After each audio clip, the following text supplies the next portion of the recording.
Hi అండి. Welcome back to our channel Santoshi నామాపు. ఈరోజు వీడియోలో స్పెషల్ ఏంటంటే పెసర పునుకులు, బెండకాయతో పులుసు. ఈ పులుసు అయితే చాలా టేస్ట్‌గా ఉంటుంది. వేడివేడిగా తింటే అయితే చాలా బాగుంటుంది. ముందుగా ఉల్లిపాయ ముక్కలను కట్ చేసుకోవాలి. టమాటాలను కూడా కట్ చేసుకోవాలి. కొంచెం కరివేపాకు, పచ్చిమిర్చి కడాయి పెట్టుకుని 2 స్పూన్లు ఆయిల్ వేసుకోవాలి. 1 స్పూన్ జీలకర్ర, కొంచెం కరివేపాకు, ఒక 5 పచ్చిమిర్చిని వేసుకుని లైట్‌గా ఫ్రై చేసుకోవాలి.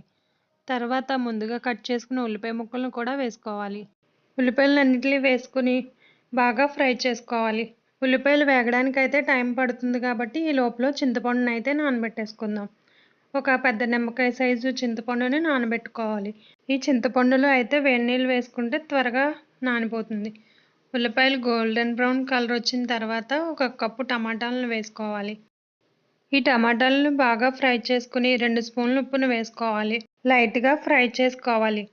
తర్వాత బెండకాయ ముక్కలను కూడా వేసేసుకోవాలి. బెండకాయ ముక్కలు వేసుకున్న తర్వాత ఒక 10 మినిట్స్ ఫ్రై చేసుకోవాలి.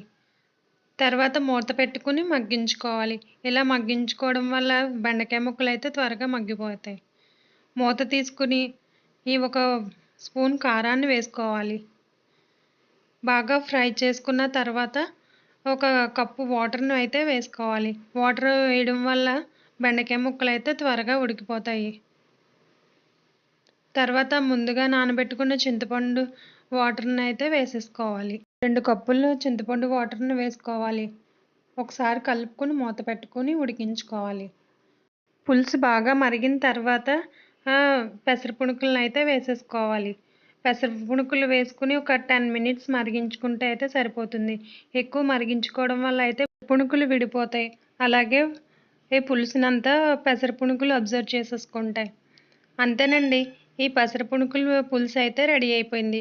వేడివేడిగా సర్వ్ చేసుకుంటే చాలా బాగుంటుంది. ఈ పులుసు మీకు నచ్చినట్టయితే లైక్ చేయండి, షేర్ చేయండి. అలాగే నా ఛానల్ని సబ్స్క్రైబ్ కూడా చేసుకోండి. Thank you.